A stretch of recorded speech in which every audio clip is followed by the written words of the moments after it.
Bueno, hay otro misterio muy grande y nosotros decimos que Jesús encomendó a su iglesia las llaves del reino y en especial a alguien, a Pedro, a sus apóstoles. ¿Qué significa que Jesús haya encomendado las llaves del reino? ¿Qué significan las llaves del reino?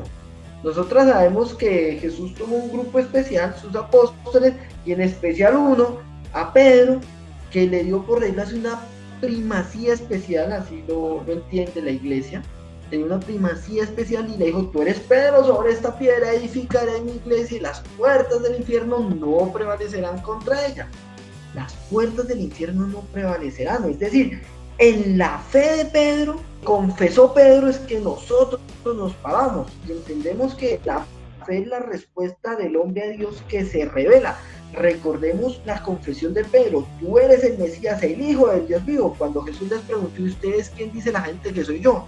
Cuando Pedro dio esa respuesta, Jesús le dijo: esto no te lo ha revelado persona ninguna, sino mi Padre que está en el cielo. Por eso es que la figura de Pedro es una figura especial sobre la cual nos paramos. Pedro tendrá la misión de custodiar la fe, de custodiar y de confirmar en la fe a los hermanos. ¿Qué significa que a Pedro se le confíen las llaves del reino? El poder de las llaves designa la autoridad de la iglesia para gobernar la iglesia, pero gobernarla no de forma despótica ni aisladamente, sino que el gobierno de la iglesia sea pues a la luz de Cristo, ¿sí? En la revelación, es decir, en la fe auténtica que Dios le ha revelado, y pues el gobierno de la iglesia también sea de manera comunitaria. Nosotros tenemos que entender que esto es una colegiatura, por algo eran los 12 apóstoles y no el apóstol, no el único apóstol Pedro, sino era el grupo de los apóstoles, solo que en Pedro reconocemos una primacía, pero en un corpus, en un cuerpo que se llamaron los apóstoles, es decir, en un colectivo. El poder de las llaves también significa el poder de atar y desatar, es decir, la autoridad de absolver pecados, de pronunciar sentencias doctrinales y de tomar decisiones disciplinares en la iglesia. Este tema voy a extenderlo un poquito porque es muy importante comprenderlo. Pero como jefe tiene las facultades pues a su cátedra petrina. Ejemplo: canonizar, o la declaración universal de la santidad, de la canonización de alguna persona, de algún miembro de la iglesia.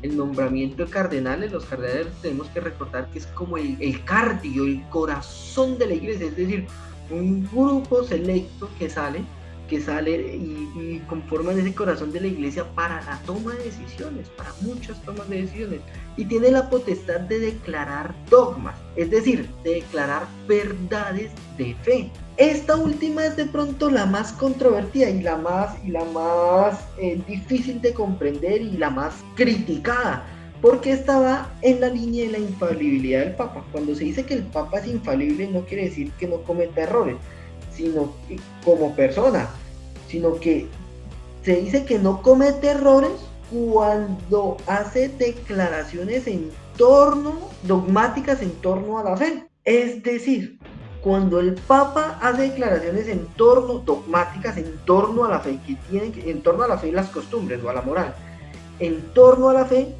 es cuando nosotros tenemos que hablar ex cátedra. Ex cátedra es desde la silla, es lo que la cátedra es la silla es de donde se enseña, desde donde se enseña el obispo. Ex es desde, entonces ex cátedra es desde la silla. ¿Esto de dónde sale?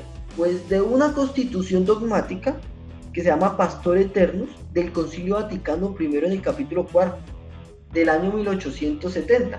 Entonces el Papa tiene la potestad de declarar cosas, de hacer declaraciones en materia de fe y de moral que se tienen que considerar como dogma. Y en eso nosotros pues la iglesia comprende que hay una infalibilidad, es decir, él no puede declarar el error ahí.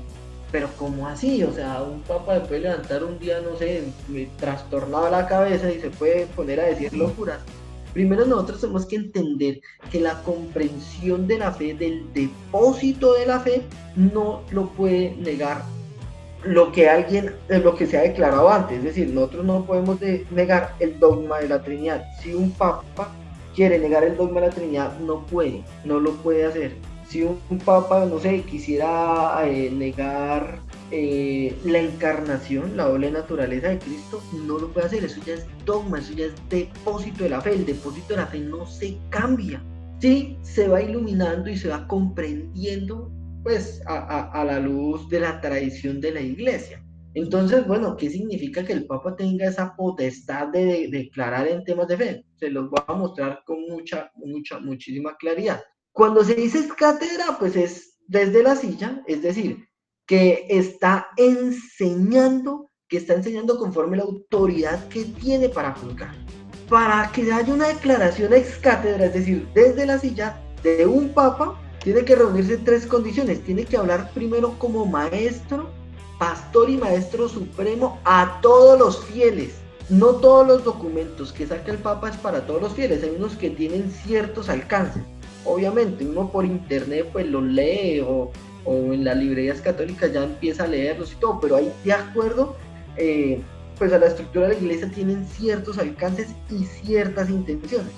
Entonces, primer punto, no todos los documentos que saca el Papa tienen las mismas características ni los mismos alcances en cuanto a su forma de legislar y en cuanto al alcance que tiene en cuanto a los fieles, no todos los documentos. ¿Qué hay que decir? Cuando el Papa habla es cátedra, tiene que hablarle a toda la grey creyente en el mundo entero. No solamente se dirige a un grupo o un sector de la iglesia, sino a toda la iglesia universal.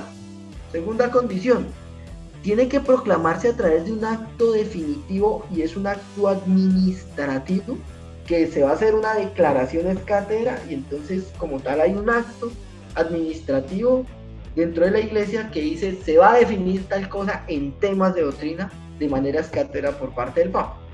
Entonces tiene que declararse de esa manera. Y tercero, pues tiene que ser en cuanto a cuestiones de fe y de costumbres o de moral. Ustedes dirán, pero eso lo puede hacer en cualquier momento. Pues mire que la historia nos ha mostrado lo siguiente. Solamente en 2 ocasiones un papa ha hablado ex cátedra para definir temas de fe. Solamente se ha hecho 2 veces. Una anterior, muy cercana al Concilio Vaticano II, que fue cuando el Papa Pío IX o Pío IX declaró el dogma de la Inmaculada Concepción de María. Y la segunda vez que se ha utilizado esta figura de hablar ex cátedra de la infalibilidad del Papa fue cuando el Papa Pío II en el año 1950 declaró dogma la Asunción de María. Lo declaró como un artículo de la fe que nosotros tenemos que creer. Entonces, un papa no juega con esto. El papado no se pone a jugar con las declaraciones ex cátedra, con la infalibilidad, el poder de la infalibilidad. Un papa sí saca muchos documentos, saca muchas exhortaciones, saca muchos discursos, saca encíclicas, pero esos no son declaraciones de fe. No son declaraciones que entran al depósito de la fe, que tienen que ser de adhesión para todos los creyentes cristianos católicos. Entonces, ¿y por qué lo traigo a colación? Porque hay personas que critican mucho a Francisco, que está diciendo herejías y nos está cambiando la fe, dicen, que nos está destruyendo la fe de la iglesia, la está cambiando y la está destrozando. No es cierto. Primero porque él no puede negar los dogmas que ya fueron declarados. Ahí pierde su infalibilidad, no lo puede hacer. Y segundo, porque los papas no juegan con esto. Y nunca Francisco, nunca Juan Pablo II, nunca Benedicto, nunca Pablo VI hizo una declaración ex cátedra. Solamente la hizo Papa Pío XII. Eso fue antes del Concilio Vaticano II, por lo menos en el siglo pasado. Y en el siglo antepasado solamente la hizo el Papa Pío IX, Pío IX. Entonces, nosotros no podemos pensar que porque tal vez no me alineo con las posturas pastorales del Papa actual, entonces criticarlo y decir que es un hereje y que está hablando herejías y que está transformando el dogma de la iglesia, no es cierto.